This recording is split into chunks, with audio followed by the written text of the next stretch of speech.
केशव प्रसाद मौर्य के साथ इस यात्रा का पहला पड़ाव फर्रुखाबाद है। फर्रुखाबाद पहुंचने से पहले इस हेलीकॉप्टर में ही कुछ समय है जिसमें हम उनसे बात करते हैं। केशव सर, इस चुनाव में 80 और 20 की बहुत बात हो रही है। ये 80 और 20 क्या है? भारतीय जनता पार्टी के समर्थन में वोटों की बाढ़ आई है।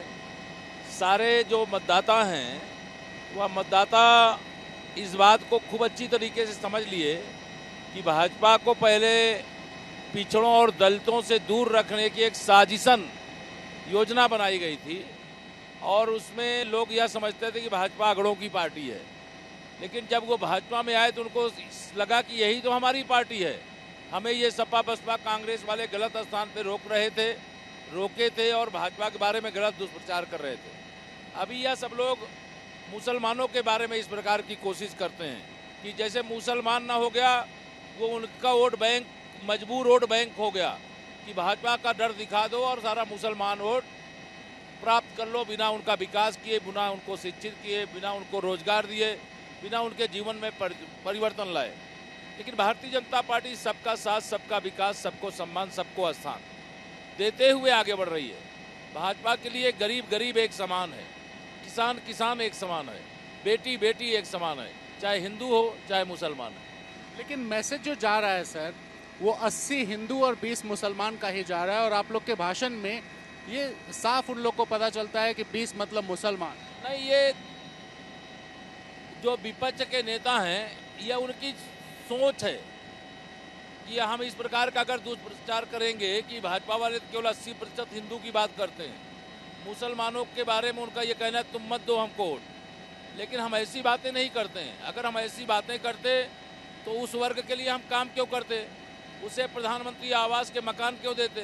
उसे प्रधानमंत्री गरीब कल्याण कन्या योजना में मुफ्त का जो राशन दे रहे हैं राशन क्यों देते? हम सामूहिक विवाह योजना, जो मुख्यमंत्री सामूहिक विवाह योजना है, उसमें हिंदू लड़की हो चाहे मुस्लिम लड़की हो सबका विवाह क्यों करते?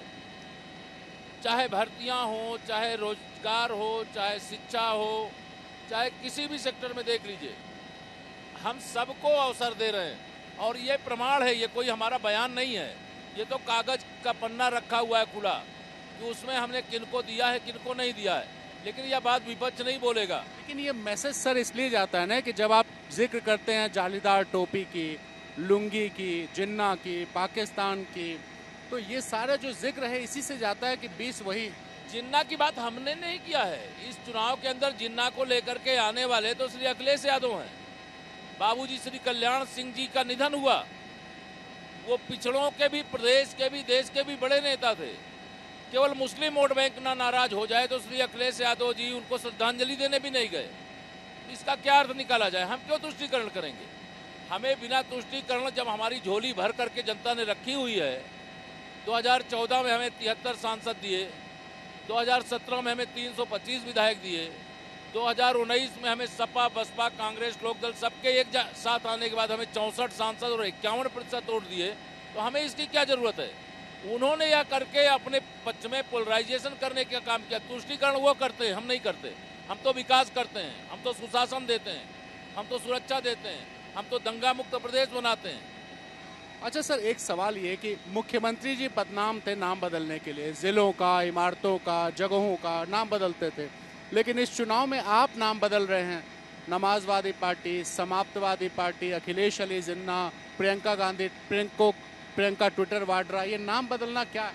देखिए, इसका ये अर्थ नहीं लगाना चाहिए। जिस दिन उन्होंने देश के दुश्मन मोहम्मद अली जिन्ना को इस चुनाव के बीच में अपनी जुबान से बोल दिया, जानबूझ करके बोला गया है। जब मैंने कहा बाबूजी कल्याण सिंह जी को उन्होंने श्रद्धांजलि देना आवश्यक नहीं समझा, और जब उनके इतिहास के पन्ने खोले जाते हैं तो श्री अखिलेश यादव जी की सरकार के समय में कब्रिस्तान की बाउंड्री बनती थी। उनकी सरकार के समय कहते थे मुस्लिम बेटियां ही मेरी बेटी हैं और उनके लिए ही जो योजना बनाएंगे हम बना करके उनको ही लाभ देंगे। कांग्रेस कहती थी देश के संसाधनों पर पहला हक मुसलमानों का है। भाजपा ये नहीं करती है। नाम बदलने की जहां तक बात है, समाप्तवादी पार्टी मैं नहीं बना रहा हूं। समाप्त तो इनको उत्तर प्रदेश की जनता जनार्दन कर रही है, क्योंकि इन्हें के कर्म ऐसे हैं जो कभी सत्ता में रह करके कभी विकास का काम नहीं किया, बिजली नहीं दिया, गुंडों अपराधियों के खिलाफ कार्रवाई नहीं किया और अब जब सत्ता में नहीं है तो कह रहे हैं कि हम बिजली देंगे। उनके समय बिजली आती नहीं थी, अब कह रहे हैं 300 यूनिट बिजली फ्री देंगे। इनके समय लोग बिजली की तार में तार में कपड़े सुखाते थे, बिजली का तार इनके सफाई ही काट करके ले जाते थे। ट्रांसफार्मर 2-2 महीने नहीं मिलते थे। इनके समय सड़कों में गड्ढे ही गड्ढे रहते थे। आज हमारे यहाँ राजमार्ग हो, चाहे राष्ट्रीय राजमार्ग हो, चाहे एक्सप्रेस वे हो, इनकी बाढ़ है। तो इनके और हमारे, हम नाम नहीं बदल रहे हैं, नाम वो बदलते हैं। हम तो सम्मान देने का काम करते हैं। अगर जनता उनको समाप्त कर रही है तो हम कहेंगे क्या समाजवादी पार्टी का उदय हो रहा है? वो समाप्त हो रही तो समाजवादी पार्टी कहेंगे। अच्छा सर, एक सवाल ये उठता है, ये चुनाव क्या 2012 से 17 के समाजवादी पार्टी के आपके कुशासन, जो आप जिसको कुशासन कहते हैं, उसका चुनाव है, या 2017 से 22 में आपने जो किया उसका चुनाव? नहीं, देखिए 2012 से 17 के बीच में जो समाजवादी पार्टी सरकार ने कुकर्म किया, गलत काम किया, जनहित की उपेक्षा किया, और 2007 से 12 में जो बसपा ने किया, 2004 से लेकर के 2014 तक जो केंद्र में कांग्रेस ने किया, तो उनकी जो नाकामियां हैं उनकी याद दिलाना हमारा धर्म है। लेकिन जो हमारी उपलब्धि 2014 से लेकर के 2022 तक केंद्र में सरकार, 2017 से 2022 तक प्रदेश में सरकार, इसमें कोरोना का संक्रमण भी, उसके बाद भी विकास नहीं रुका, इसके बाद भी गरीब की ज़रूरतों का पूरा ख्याल रखा गया और उनकी ज़रूरतों को पूरा करने का काम किया गया। तो हमारे जो डबल इंजन की सरकार की सफलता है वह भी मुद्दा है। जो सपा बसपा की सरकारों के समय नाकाम रही हैं ये सरकारें, वह भी मुद्दा है। और सपा बसपा की बैसाखी पर जो केंद्र में कांग्रेस की सरकार चली है वह भी मुद्दा है। मुख्यमंत्री पर सबसे ज़्यादा अखिलेश जी निशाना साधते हैं, लेकिन आपके प्रति संवेदना दिखाते हैं। कहते हैं कि आप पिछड़ों का कुछ कर नहीं पाए, आपको बेचारा बना दिया गया, आपको स्टूल का उप मुख्यमंत्री बनाया गया। ये जो व्यक्तिगत हमला है इसलिए है कि पिछड़ों के नेता हैं आप? देखिए, श्री अखिलेश यादव जी ही पिछड़ों का सबसे बड़ा अहित अगर इस धरती पे किया, दलितों का सबसे बड़ा अहित करने वाला अगर कोई नेता है तो वह श्री अखिलेश यादव जी हैं और मायावती जी। कांग्रेस ने तो जो दिल्ली में बैठ कर करना चाहिए उसने किया ही है। जहां तक श्री अखिलेश यादव जी की बात है, 2012 से 2017 में इनकी सरकार थी। ये बताओ किस अति पिछड़े वर्ग के लिए क्या इन्होंने किया है, क्या महत्व दिया है? भर्तियों में भ्रष्टाचार करके एक जाति की, और वह भी कुछ जिले के जो निवासी होते थे उनकी सूची भेजी जाती थी। चाहे पुलिस में भर्ती हो, चाहे किसी आयोग के माध्यम से भर्ती हो, भर्तियों में भ्रष्टाचार करते थे। जो व्यक्ति पिछड़ों को जब अपने पास इनके पास ताकत थी तब कोई महत्व नहीं दिया। अब जब सत्ता में ना है ना आने वाले हैं, हम कहते हैं कि हम पिछड़ों के हितैषी हैं, दलितों के हितैषी हैं। तो इतने लोग मूर्ख नहीं हैं। सब समझते हैं कि श्री अखिलेश यादव जी, जितना तुम्हारे पास क्षमता थी खूब मूर्ख बना लिया। अब तुमको हम उत्तर प्रदेश की सत्ता नहीं सौंपेंगे, और जब तक सत्ता में रह करके इन्होंने कुछ अच्छा किया नहीं, विपक्ष में रह करके कुछ अच्छा किया नहीं, आगे अगर ये देखिए क्या जीतते हैं, मुझे लगता है 40-45 सीटें जीतेंगे। अगर 40-45 सीटें जीत करके आते हैं तो विपक्ष की भूमिका अदा करने का इनके पास एक मौका होगा। अगर अगले 5 साल में कुछ करेंगे तो मैं यही कहता हूँ, अखिलेश जी छोड़ो, अब 22 में तुम्हारे लिए कुछ बचा नहीं है। जो बचा है उसके लिए तैयारी 27 के लिए करो। आपको क्यों टारगेट करते हैं? वो बार बार आपको ही टारगेट किया जाता है कि आपको उपेक्षा की गई, आपके नाम पे चुनाव लड़ा गया, आप मुख्यमंत्री होते, आपको स्टूल पे बैठाया गया, आप अटैक पे क्यों आते? केशव प्रसाद मौर्य ही उनके लिए सरदर्द बन गया है। उनको लगता है केशव प्रसाद मौर्य अगर यहाँ पर है तो वो लाख कोशिश कर रहे हैं। हम तो अगड़ा वर्ग भी, पिछड़ा वर्ग भी, अनुसूचित वर्ग की यह त्रिवेणी भाजपा के साथ है ही। जो यादवों को अपनी जागीर समझते थे सपा के नाते, और जो जाटों को अपनी जागीर समझती थी मायावती जी बसपा के नाते, तो मैं आज यह भी कह सकता हूँ हमारे पास अगड़ा पिछड़ा दलित तो है ही, लेकिन यह अंदर की बात की यदुवंशी भी हमारे साथ है। और भगवान रविदास जी की आज जयंती है, इसलिए रविदास वंशी भी हमारे साथ है। मुसलमान नहीं है? मैंने उसमें सब आते हैं, कौन नहीं है? मतलब मैं तो सबका साथ सबका विकास। जब हम गरीब एक समान सब योजनाओं का लाभ, चाहे हिंदू हो चाहे मुसलमान है, उसको देने का काम किया, उन्होंने नहीं किया। श्री अखिलेश यादव जी से ये सवाल सदा रहेगा, वो बतावें मुसलमानों में भी पिछड़े वर्ग से आते हैं, वहाँ पर भी गरीब हैं, बताएं पिछड़े वर्ग के मुसलमानों को कितना टिकट दिया? वो नहीं दिए हैं। उन्होंने सब बड़े बड़े गुंडों अपराधियों को टिकट दिया, माफियाओं को टिकट दिया है। लेकिन मुस्लिम वर्ग में भी जो पिछड़े वर्ग से आते हैं, कमजोर वर्ग से आते हैं, उनको भी उन्होंने टिकट नहीं दिया। आप लोग भी मुसलमानों से थोड़ा परहेज करते हैं टिकट देने, मुसलमानों को टिकट देने में परहेज आप लोग भी करते हैं। हमारा जब मुस्लिम कार्यकर्ता कोई जीतने की स्थिति में होगा, डंके की चोट से टिकट देंगे, और जब नहीं जीतने की स्थिति में होगा, हम बलि चढ़ाने के लिए नहीं देंगे। हम जब हमारा कोई कार्यकर्ता जीतने लायक होगा, हमारे यहाँ भाजपा का अल्पसंख्यक मोर्चा है, लाखों कार्यकर्ता हमारे पास हैं, अभी हम काम कर रहे हैं, जब आगे चल करके जीतने लायक होंगे टिकट देंगे। केशव सर, आपने इस चुनाव में ना एक लाइन तय की, बार बार लाइन तय की, मथुरा का जिक्र करके, जिन्ना का जिक्र करके, तमाम ऐसे मुद्दे थे जिसकी आपने शुरुआत की।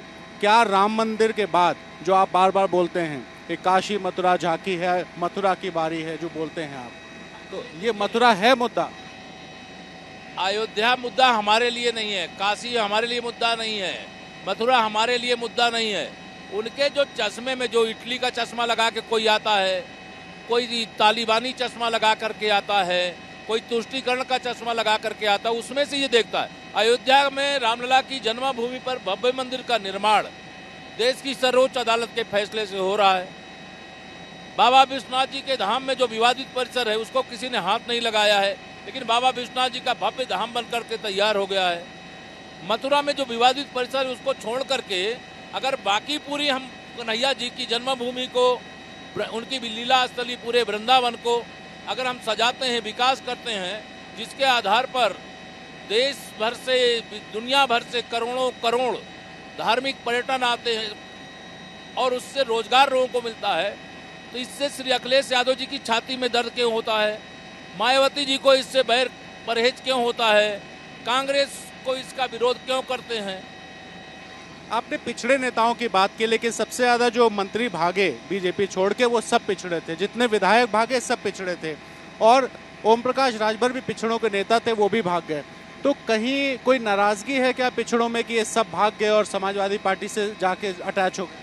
2022 का रिजल्ट 10 मार्च को आएगा, इसलिए मैं कहता हूं 10 मार्च को समाजवादी पार्टी का नाम बदल करके उत्तर प्रदेश की जनता जनार्दन समाजवादी पार्टी बनाएगी।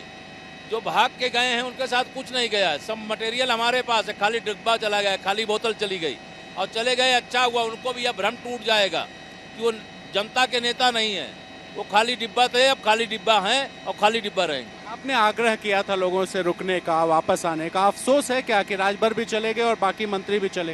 नहीं, हम तो हर हाल में चाहते थे, भाजपा सबका साथ सबका विकास चाहती, सबको सम्मान देती है। अगर किसी को जाना था तो वो 6 महीने, साल भर, 2 साल पहले चला जाता। चुनाव घोषित होने के बाद जाएगा तो जनता उसके बारे में सोचती कि केवल फायदा ही फायदा चाहते हैं। ओम प्रकाश राजभर जी की जहां तक आप बात करते हैं, मैं नाम नहीं लेता उनका, चूंकि आप सवाल कर दिए इसलिए कह दे रहा हूं, उनको बर्खास्त किया गया, वो गए नहीं है। उनका नाम क्यों नहीं लेते हैं सर? वो तो सीधे हमला कर रहे हैं कि उनके ऊपर अटैक कराया गया है। इतनी उनकी क्षमता नहीं है कि उनका हम नाम लें। उनके ऊपर वो कह रहे हैं कचहरी में कल हमला करा दिया गया। वो वहाँ उनका क्षेत्र है, वो इशू नहीं है मेरे समझ से। मैं लगता है भाजपा 300 से ज्यादा सीटें जीत रही है, 60% से ज्यादा वोट पा रही है। फिर से 10 मार्च के बाद भाजपा की सरकार शपथ ले रही है। फिर से दूसरी पारी में, जो पहली पारी में हमने शानदार काम किया है, उस उपलब्धि पे चुनाव लड़ रहे हैं और अगली पारी में हम और भी शानदार काम करेंगे। अगली सरकार अगर आपकी बनती है तो प्राथमिकता में क्या होगा? क्या ऐसा है जो बच गया? संकल्प पत्र प्राथमिकता के रूप में जनता के सामने रखा हुआ है। हमारी प्राथमिकता उत्तर प्रदेश की 24 करोड़ जनता है, उसके जीवन में खुशहाली है, उसके लिए रोजगार है, उसकी सबसे पहले सुरक्षा है। क्योंकि चाहे वो गरीब मजदूर किसान हो और चाहे कोई उद्योगपति हो, चाहे आप पत्रकार हो, चाहे कोई अधिवक्ता हो, अगर कोई सुरक्षित ही नहीं रहेगा किसी राज्य के अंदर, वहाँ क्यों रहना चाहेगा? सपा सरकार के समय यूपी छोड़ छोड़ करके क्यों लोग भाग रहे थे? क्योंकि जब सुरक्षा को खतरा होगा कोई नहीं रहना चाहता। भाजपा सुरक्षा कवच है, ये प्रदेश के लोग जानते हैं, और समाजवादी पार्टी और अन्य जो राजनीतिक दल हैं वो सुरक्षा के लिए खतरा हैं, ये सारे लोग जानते हैं। इसे सुरक्षा जहां होगी वहां लोग रहते हैं। भाजपा है तो सुरक्षा है, सपा बसपा कांग्रेस है तो खतरा ही खतरा है। सर, 2 फेजेस के चुनाव हो चुके हैं, 113 सीटों पे वोट डाले जा चुके हैं।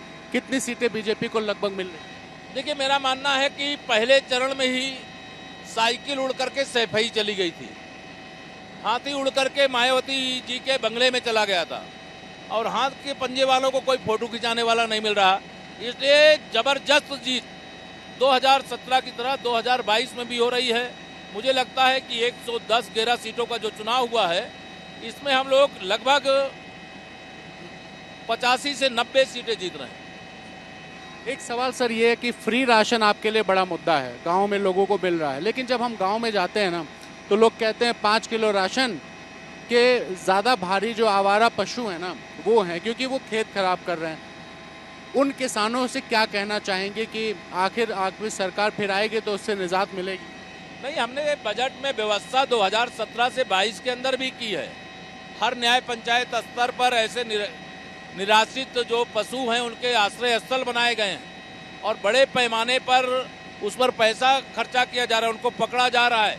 हमारा लक्ष्य है कि गौवंश के गर्दन पे छुरी भी ना चले, हम उनके जीवन भी बचाएं और हमारा लक्ष्य है कि किसानों की फसल को चढ़ जाए और किसान जो पैदा करना चाहता पैदा ना हो पाए, ये भी हम नहीं चाहते। इसलिए किसानों को हर प्रकार से सुरक्षित रखना, उनकी आमदनी बढ़ाना, किसानों को फ्री में नलकूप सिंचाई की बिजली हम देने जा रहे हैं, किसानों को खाद बीज अन्य जरूरतों के लिए 2-2 हज़ार की 3 किस्त के माध्यम से प्रधानमंत्री किसान सम्मान निधि जाती है। हमारे यहाँ कोई भेदभाव नहीं है और जो आवारा पशु हैं उस समस्या का हम ही समाधान करेंगे। ये सपा बसपा कांग्रेस वाले कर ही नहीं सकते, ये तो समस्या पैदा करके गए थे, हम तो समस्या का समाधान कर रहे हैं। जहाँ तक गरीब को राशन, वो मुद्दा नहीं है हमारा, गरीब की जरूरत है, उस जरूरत को पूरा करना। क्योंकि माननीय प्रधानमंत्री जी गरीबी का जीवन जी करके सार्वजनिक जीवन में आकर के देश का नेतृत्व कर रहे हैं, उन्होंने गरीबी में जीवन जिया है। इसलिए मैं कहा करता हूँ कि जाके पैर न फटी बेवाई, वह क्या जाने पीर पर आई। तो सपा बसपा कांग्रेस के जो राजकुमार और राजकुमारियां घूमती हैं, इनको गरीबी का दर्द नहीं मालूम है। इसलिए गरीबों के लिए सत्ता में रहते हुए कभी कुछ नहीं किया और जो कुछ नहीं किया वो कह रहे हैं हम करेंगे। तो लोग हंसते हैं कि जब तुम सरकार में थे तब तुम किया नहीं। आज मोदी जी और योगी जी के नेतृत्व वाली सरकार सब कुछ कर रही है तो आप उसका विरोध कर रहे हो, इसलिए कमल खिल रहा है। ये सुशासन, सुरक्षा और विकास का कमल है। टिकैत साहब बड़े नाराज हैं, प्रेस कॉन्फ्रेंस करके कह रहे हैं टिकैत साहब, राकेश टिकैत, कि इस चुनाव में अब पर्चा बांटेंगे और कहेंगे कि बीजेपी ने जो वायदा किया था वो पूरा नहीं किया। देखिए, उनका कोई इस चुनाव में कोई रोल नहीं है और अगर वो रोल वैसे भी अदा करना भी चाहेंगे तो उसका कोई किसानों में या जनता में कोई असर नहीं पड़ेगा। वैसे भी कोई इस आंदोलन का असर नहीं था, लेकिन तीनों कृषि कानून वापस लेने के बाद जो आवश्यक कार्रवाई है जो हर सरकार से होनी, वो सब कार्रवाई आगे बढ़ रही है। किसानों को तो विपक्षी दल के लोगों ने भाजपा के रोको प्रतियोगिता के लिए एक मोहरा बनाया था, लेकिन तीनों कृषि कानून वापस करने और फिर किसानों से माफी मांगने का काम बड़ा दिल दिखा करके जो देश के माननीय प्रधानमंत्री जी ने किया है, किसान माफी नहीं किए, वो और खुल करके भाजपा का कमल खिला रहे हैं। किसी किसानों के बूथ से भाजपा हारेगी नहीं, ध्यान रखिए। चलिए अब हम पहुंचने वाले हैं सर, आखिर सवाल ये पूछ लेता हूं, इस बार चुनावी मुद्दा आपका क्या है और लोगों से किस नाम पे वोट मांगेंगे? हमारा मुद्दा तो सुशासन है, विकास है, लोगों की सुरक्षा है, गरीब कल्याण की योजनाएं गरीब तक, किसानों की आमदनी बढ़ाना, हर घर में एक व्यक्ति को रोजगार उपलब्ध कराना, नौकरियों में जो भ्रष्टाचार हो रहा था उसको पूरी तरह से हमने खत्म किया है, आगे और जीरो करने की हर प्रकार से जो योजना बनानी वो बनाने का काम करेंगे। प्रदेश को देश में नंबर 1 बनाने का काम करेंगे। कोई गरीब आदमी ऐसा ना बचे जिसका अपना निजी घर ना हो, ये मेरे प्रधानमंत्री जी का सपना है। यूपी सरकार इस मामले में नंबर 1 पर काम कर रही है। कोई गरीब ऐसा ना हो, वृद्ध ऐसा ना हो, दिव्यांग ऐसा ना हो, कोई विधवा माता बहन ऐसी ना हो जिनको पेंशन मिलनी चाहिए नहीं मिल रही है। कैंप लगा लगा करके उनका पेंशन भी बनवाएंगे। जो 500 रुपये महीने सपा के सरकार के समय थे उसे बढ़ाकर 1000 किया गया है। अगला जो हमारा कार्यकाल शुरू होगा उसमें 1500 रुपये महीना देंगे। तो ऐसे संकल्प पत्र में तमाम हमने जो रोड मैप रखा है जनता के सामने, उसके कारण से भी हमें बड़ा समर्थन मिल रहा है। तो देखिए अब हम फर्रुखाबाद पहुंचने वाले हैं, पहला पड़ाव है, तो चलते हैं देखते हैं कि केशव प्रसाद मौर्य लोगों को आकर्षित करने के लिए, बीजेपी की तरफ जोड़ने के लिए आखिर क्या रणनीति अपनाते हैं और किस तरीके से चुनाव प्रचार कर रहे हैं।